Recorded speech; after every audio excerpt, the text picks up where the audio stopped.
do 5º ano. Agora vamos iniciar as atividades conceituais de matemática do PET Municipal. A matemática é uma ciência muito incrível, que possui linguagem própria, por isso é muito importante aprendermos as regras e símbolos que esta linguagem nos apresenta. Cada símbolo, cada vírgula tem sua interpretação, por isso é importante que sempre leiamos com muita atenção as atividades propostas, situações, problemas ou ideias. É muito importante que ninguém deixe nenhuma dúvida ficar sem resposta. Mande para o professor no grupo da sala ou no privado para que o professor possa explicar direitinho tanto no próximo vídeo, ou em particular para vocês. Não esqueçam de anotar em seu caderno as regras que não compreender e enviar para o professor todas elas. Não se esqueçam que mais importante do que dar a resposta certa, na matemática buscamos como chegamos à resposta. Por isso é muito importante que sempre registrem as operações que fizeram para responder o problema. Eu sou o professor Anderson Bueno. Vamos aprender juntos com as atividades desta semana. Muito bom dia, pessoal. Vamos começar a atividade então do dia de hoje, do nosso plano de estudo tutorado. O componente curricular de hoje é matemática, ano de escolaridade, 5º ano do ensino fundamental. Lembrando que esse é o PET volume 4 do nosso município, o volume 2 do estado. Nome da nossa escola: Escola Municipal Professor José Flávio de Freitas, Zecão. Estudante, o nome de vocês. Nossa turma, 5º ano, A2, turno matutino. A semana 2 de matemática do PET está envolvendo a unidade temática, probabilidade e estatística. Objeto do conhecimento: leitura, coleta, classificação, interpretação e representação de dados em tabelas de dupla entrada, gráficos de colunas agrupadas, gráficos pictóricos e gráficos de linha.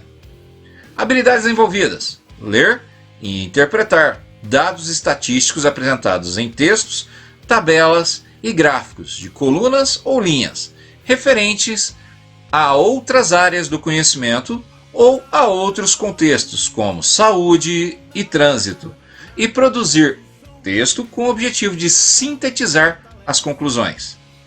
Conteúdos relacionados: pesquisa, coleta, classificação e representação de dados, variáveis categóricas e variáveis numéricas, tabelas simples de dupla entrada, representação de dados em gráficos de colunas, linhas e pictóricos. Tema da nossa aula: análise de gráficos. Caro estudante, nessa semana você vai desenvolver atividades para análise de gráficos. Também irá analisar gráficos para compor informações em tabelas. Para interpretar um gráfico ou tabela, vocês deverão observar atentamente o gráfico e a tabela para responder às perguntas solicitadas. Você já se deparou com alguém que estava falando assim: você entendeu ou não entendeu? Quer que eu desenhe? Precisa que eu desenhe? Bom, essa expressão "quer que eu desenhe", de vez em quando significa que a pessoa está zoando na sua cara, tá te chamando de bobo, de tolo, né? Mas ela vem de uma lição que a matemática nos ensina, que é o gráfico e a tabela. Quer que eu desenhe? Sim, desenha para ficar mais clara a informação. O que são os gráficos e tabelas? Bom, os gráficos são representações que facilitam a análise de dados, os quais costumam ser dispostos em tabelas, quando se realiza pesquisas estatísticas, ou seja, quando você faz um levantamento de dados sobre determinado assunto. Eles trazem muito mais praticidade, principalmente quando os dados não são discretos, ou seja, quando são números consideravelmente grandes. Quando nós estamos falando de dados, de gráficos, nós estamos falando de representação através de uma imagem da informação matemática que nós estamos transmitindo. Essa informação matemática, ela é muito importante, muito relevante em diferentes aspectos. Por exemplo, vamos acompanhar agora a evolução dos dados sobre o coronavírus no Brasil através dos gráficos. Vamos lá? Muito bem, pessoal. O vídeo que o professor escolheu para apresentar para vocês é aqui. O vídeo chama-se Coronavírus, os gráficos que explicam a situação do Brasil na pandemia. Eu vou pedir para vocês se inscreverem no canal, marcar todas as notificações e curtir o vídeo da BBC. Vamos acompanhar então juntos? No começo de maio, o Brasil atingiu o patamar de 10 mil novos casos de Covid-19 por dia. E desde o início da pandemia, mais de 11 mil pessoas morreram. Mas o que esses e outros dados revelam e como eles se comparam a outros países? Eu sou Matheus Magenta, da BBC News Brasil, aqui em Londres, e hoje eu vou mostrar uma série de gráficos para você entender qual é a situação atual do Brasil na pandemia, apesar da escassez de dados confiáveis. O primeiro caso de coronavírus foi registrado no Brasil em 26 de fevereiro. E desde então, o número de novos casos tem crescido exponencialmente, dobrando em poucos dias. Em 6 de abril, por exemplo, foram registrados 926 casos novos, em um dia. Um mês depois, em um dia, foram registrados 10.503 casos. Mas isso é muito pouco comparado com outros países. Bem, qualquer comparação internacional esbarra em limitações. Uma delas é a quantidade de testes que cada país realiza para saber quantas pessoas estão infectadas ou não. A outra diferença é que cada lugar do mundo está em uma fase particular da pandemia. Então, em vez de olharmos para os países no mesmo calendário, podemos evitar algumas distorções e compará-los, por exemplo, analisando o avanço da pandemia a partir do dia em que o 100º caso foi registrado em cada uma dessas nações. Nesse estágio, o vírus já está circulando entre os cidadãos, e não se trata apenas de casos de pessoas que voltaram doentes de outros lugares do mundo. Acompanhe o seguinte gráfico. O eixo vertical é o número de casos. O eixo horizontal é o número de dias transcorridos a partir do 100º caso registrado. Quanto mais vertical está a linha de casos, mais rápido a pandemia está avançando. Atualmente, o número de casos no Brasil dobra a cada 5 dias. A terceira pior taxa do mundo. Mas no início, quando o número de casos era menor e não havia nenhuma medida de contenção no país, isso acontecia a cada 2, 3 dias. Nós separamos aqui 4 países que podem nos ajudar a entender a trajetória da pandemia: Brasil, China, Itália e Estados Unidos. A China, onde a pandemia começou em dezembro, adotou rapidamente um confinamento severo e obrigatório na província de Hubei, poucos dias depois que os casos passaram de 100. A Itália, que depois se tornou o segundo epicentro da pandemia, levou 2 semanas para adotar essa medida de distanciamento social. Como estava esse quadro 30 dias depois?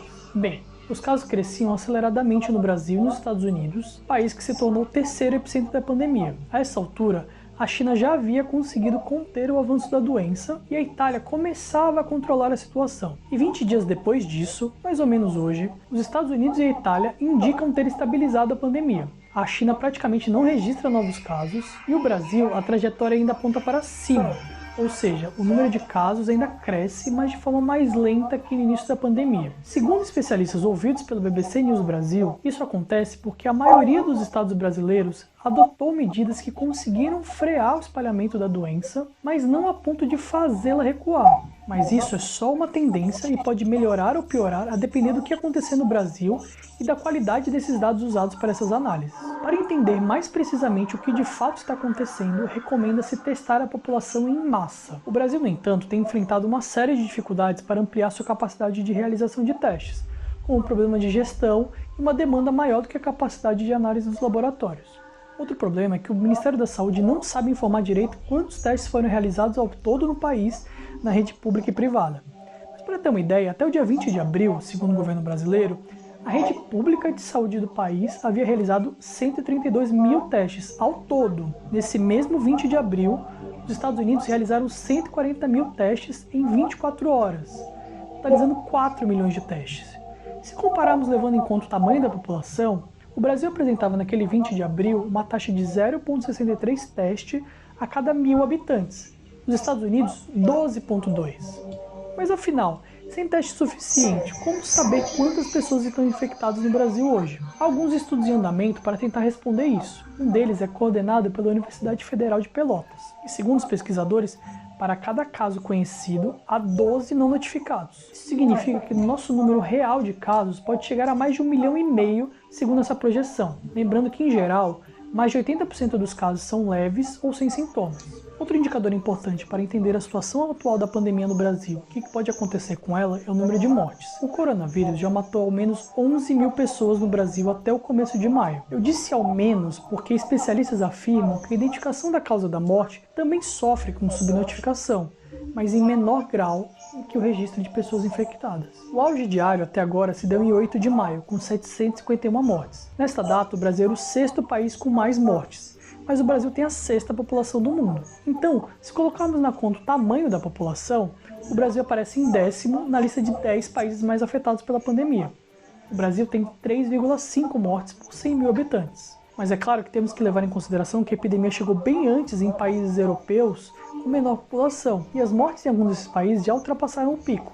Pelo menos um primeiro pico, mas a gente não sabe se haverá outro. A gente sabe também que o tamanho da população não é necessariamente determinante no total de mortes. Temos o caso da Alemanha, com uma população quase igual à da Itália e 1/4 do número de mortes. E se analisarmos a taxa de mortalidade, ou seja, quantas pessoas morrem em relação a quantas são infectadas.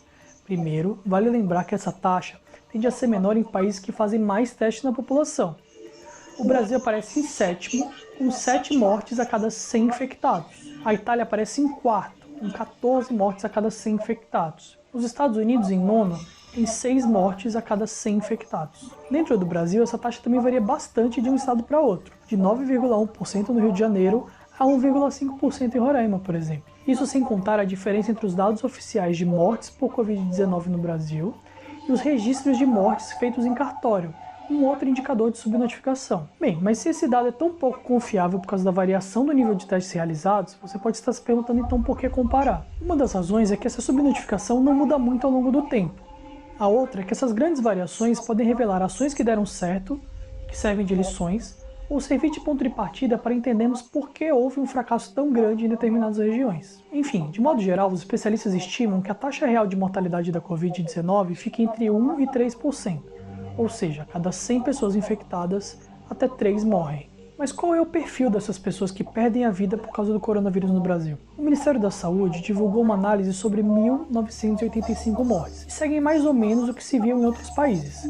Por exemplo, a incidência maior entre homens. No Brasil, eles são 48% da população, mas são 60% dos pacientes que morreram com Covid-19. Há um desequilíbrio também na faixa etária das vítimas. Os brasileiros com até 19 anos são 14% da população, mas representam menos de 1% das pessoas que morreram de Covid-19. Já as pessoas com mais de 60 anos são 13% da população e 72% dos mortos. Há outro ponto a ser citado, que é a presença de doenças pré-existentes ou as comorbidades, em 70% dos mortos. Dessas pessoas, 46% tinham cardiopatia, 35% tinham diabetes e 9% pneumopatia.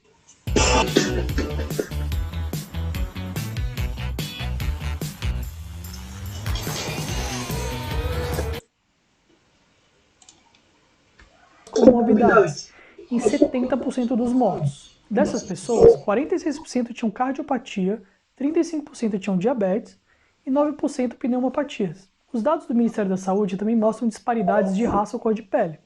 Os negros são quase 1 em cada 4 hospitalizados, mais 1 em cada 3 mortos. Especialistas dizem que isso pode indicar grave desigualdade de acesso à saúde, mas esse tema ainda está sob estudo. E nem todo mundo que contrai o novo coronavírus é internado ou morre, como eu já falei antes.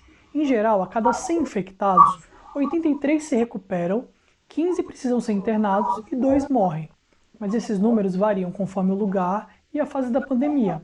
E eles podem piorar se muita gente ficar doente ao mesmo tempo e sobrecarregar o sistema de saúde. Para se ter uma ideia, pesquisadores brasileiros dizem que se São Paulo não tivesse adotado nenhuma medida de contenção, os leitos de UTI estariam lotados desde 31 de março. Isso é importante porque, embora não exista tratamento ou vacina contra o coronavírus, uma vida pode ser salva graças a um leito de UTI com respirador, que fornece oxigênio para os pulmões. Se formos comparar com outros países, o Brasil é um dos que mais tem leito de UTI por habitante no mundo, muito por causa de outras epidemias que enfrentamos, como a violência e os acidentes de trânsito. São quase 50 mil, metade na rede privada e metade na rede pública. A Organização Mundial da Saúde recomenda de 10 a 30 leitos de UTI, mais ou menos, para cada 100 mil habitantes. O Brasil tem quase 20. Mas se pegarmos os leitos da rede pública, que servem a uma população bem maior, essa taxa vai chegar perto de 7. Ou seja, vai ficar abaixo do recomendado pela Organização Mundial da Saúde. E essa taxa varia conforme a região. A do Sudeste, por exemplo, é o triplo do Norte. Tá, mas quantos desses leitos públicos e privados estão ocupados por pacientes com Covid-19 hoje? O governo brasileiro não sabe, mas desde meados de abril está tentando fazer um censo para descobrir, bem diferente da situação da Alemanha, onde qualquer pessoa pode verificar em um site a taxa de ocupação de hospitais em todo o país. Mas voltando ao Brasil, dá para entender a situação a partir de dados divulgados pelos estados sobre a ocupação de leitos UTI da rede pública. No Piauí, a taxa de ocupação desses leitos UTI para a Covid-19 é de 43%. No Espírito Santo, 63%. Em São Paulo, 69%. No Ceará, em Roraima, no Maranhão, em Pernambuco e no Rio de Janeiro já passa de 90%. Mas isso é um retrato do dia que eu gravei esse vídeo e esses números costumam aumentar todo dia. Afinal, o número de pessoas internadas com problema respiratório no Brasil em 2020 é 10 vezes maior do que o registrado em 2019. Como deu para perceber, a doença atinge um país com o tamanho do Brasil de uma maneira bastante variada. Não se sabe a data exata em que o novo coronavírus desembarcou no Brasil.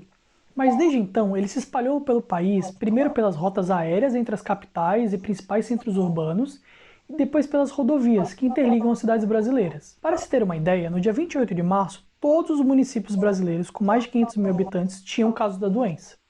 E apenas 15% das cidades com população entre 50 mil e 100 mil habitantes tinham casos. Um mês depois, passou de 15% para 86% das cidades desse tamanho com casos registrados. Ou seja, hoje, apenas 14% dos municípios entre 50 e 100 mil habitantes ainda não tem caso confirmado. Sem vacina e remédio com eficácia comprovada, a principal estratégia que tem sido adotada por algumas dessas cidades para conter o avanço da Covid-19 é o distanciamento social. A intensidade varia conforme o governante, a gravidade da situação e a capacidade de realizar testes em massa para saber qual é a situação real. Isso pode ser desde um bloqueio total, onde todo mundo é proibido de sair de casa, exceto para ir ao mercado ou à farmácia, por exemplo, até somente recomendações para usar máscara e evitar aglomerações. No Brasil, não houve confinamento obrigatório em âmbito nacional, mas algumas cidades e estados têm adotado ou cogitado medidas do tipo. E quando não é compulsório, depende da adesão das pessoas, vontade própria ou não, já que muitos ainda precisam sair para trabalhar. Alguns sistemas têm medido quantas pessoas respeitam essa quarentena voluntária ou não. Um levantamento diário da empresa Inloco, com base na localização de 60 milhões de celulares, aponta que o índice está abaixo do recomendável pelas autoridades especialistas e a adesão está em queda. São Paulo, por exemplo, tem uma meta de 70% de isolamento, mas até agora não passou de 63%, e hoje está em torno de 47%. O estado que mais adere a isolamento atualmente é o Pará, com 55% da população. Por outro lado, o que menos tem aderido é Goiás, com 40%. Apenas 8 estados estão na faixa de 50% ou mais, entre eles Rio de Janeiro e Pernambuco. Então é isso. Todos esses números e gráficos que eu citei hoje mostram um retrato da situação atual, enquanto eu gravo esse vídeo, mas os dados têm mudado a todo instante. Então, continue acompanhando a evolução da pandemia no Brasil e do mundo por meio de nossa cobertura no YouTube, nas redes sociais e no site bbcbrasil.com. Muito obrigado, até a próxima. Pessoal, os dados colocados no vídeo são de maio de 2020. Então, até os dados que estão aí referidos nesse vídeo são do ano passado, tá certo? Como vocês viram, existem vários tipos de gráficos que podem ser usados. Os mais comuns que nós vamos trabalhar serão os gráficos de barras, que são usados para comparar dados quantitativos e formado por barras da mesma largura e comprimento variável, pois dependem do montante que representam. A barra mais larga indica maior quantidade e, com base nela, é possível analisar como um certo dado está em relação aos demais. Observa, para fazer a leitura de um gráfico, você precisa prestar atenção em duas variáveis, tá? A variável que está na vertical e a variável que está na horizontal. Nesse caso, você vai prestar atenção o que indica cada uma das variáveis. A variável na horizontal vai mudar segundo o que representa aquele gráfico. A variável na vertical também vai mudar. O caso do gráfico que o professor pôs aqui de exemplo seria metragem, 100, 300, 500, 700 metros, e edifício, Torre Eiffel em Paris, Empire State Building em Nova York, Taipei 101 em Taipei, Torre CN em Toronto e Torre Burn em Dubai. Observa que quanto mais alto o edifício, maior a barra que representa a sua altura. Então nós temos na vertical, o que também podemos chamar de eixo X, a metragem, a altura, e na horizontal, que também podemos chamar de eixo Y, nós temos o nome dos edifícios. Essa é a mais comum das nossas unidades gráficas utilizadas, a unidade de barras. Outro gráfico que a gente encontra bastante é o gráfico de setor. Ou como o gordinho aqui costuma falar, o gráfico pizza. Os gráficos de setores, eles são utilizados para organizar ou agrupar quantitativamente dados considerados um total. A circunferência representa o todo e é dividida de acordo com os números relacionados ao tema abordado. Lembrando que os números no gráfico de setor podem representar tanto quantidade quanto porcentagem. Por isso é muito importante você estar habituado a fazer divisões de porcentagem, como o professor ensinou na aula do dia 27 de março, beleza? Então observa direitinho o que é divisão, divisão por números inteiros e porcentagem para fazer uma leitura adequada do gráfico de setor. Outro exemplo de gráfico que vai aparecer para a gente é o gráfico de linhas. Ele apresenta uma evolução de um dado. Os eixos na vertical e horizontal indicam as informações a que se refere e a linha é traçada entre eles de forma ascendente e descendente, constante ou com vários altos e baixos, mostrando o percurso de um fenômeno específico. Como nós vimos no vídeo da BBC, esse gráfico de linhas ele é muito utilizado para mostrar a evolução de algum tipo de dado dentro de um período específico. No caso da BBC, eles mostraram para a gente a evolução da quantidade de casos do coronavírus, segundo as informações que tinham no país.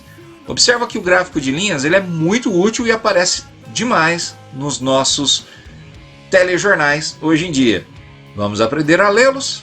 O gráfico é composto também de tabelas, pessoal. Estas tabelas representam as informações que vão ser representadas nos diferentes tipos de gráficos.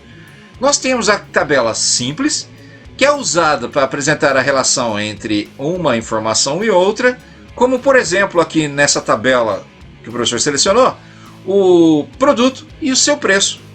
Ela é formada por duas colunas e deve ser lida na horizontalmente, tá certo? Por exemplo, produto, chocolate em barra, preço 50 centavos. Diz aí aonde que eu vou comprar uma dúzia. Produto, maçã, preço R$1. Banana, 70 centavos. Biscoito, R$3. Pão de queijo, R$1,50. Pão com geleia, R$1,20. Granola, R$2,50. Suco de laranja, R$1,75. Observa só que essa informação da tabela você lê de forma horizontal. O produto e seu preço, tá? Bem adiante um do outro. É muito importante aprender essa leitura para que dados sejam interpretados da maneira correta e cometam menos erros nas atividades de matemática. Eu vi muita falha nas atividades dos PETs anteriores na interpretação e leitura das informações. Leitura. E como que a gente vai substituir e resolver o problema da leitura? Lendo e praticando. Então vamos fazer a leitura de forma adequada. Uma que eu fiquei esperando e tenho falado desde o primeiro PET é a dupla entrada. Mas ninguém nunca me perguntou, mas o que é isso, professor? Então o que eu pensei? Todos sabiam o que era uma tabela de dupla entrada. Até observar nos exercícios, maioria errado. Tanto é que vocês vão ver no boletim que eu enviei para os pais, a nota de matemática está sendo uma das mais baixas. E isso influencia no quê? A leitura da matemática não está adequada. Como vão resolver isso?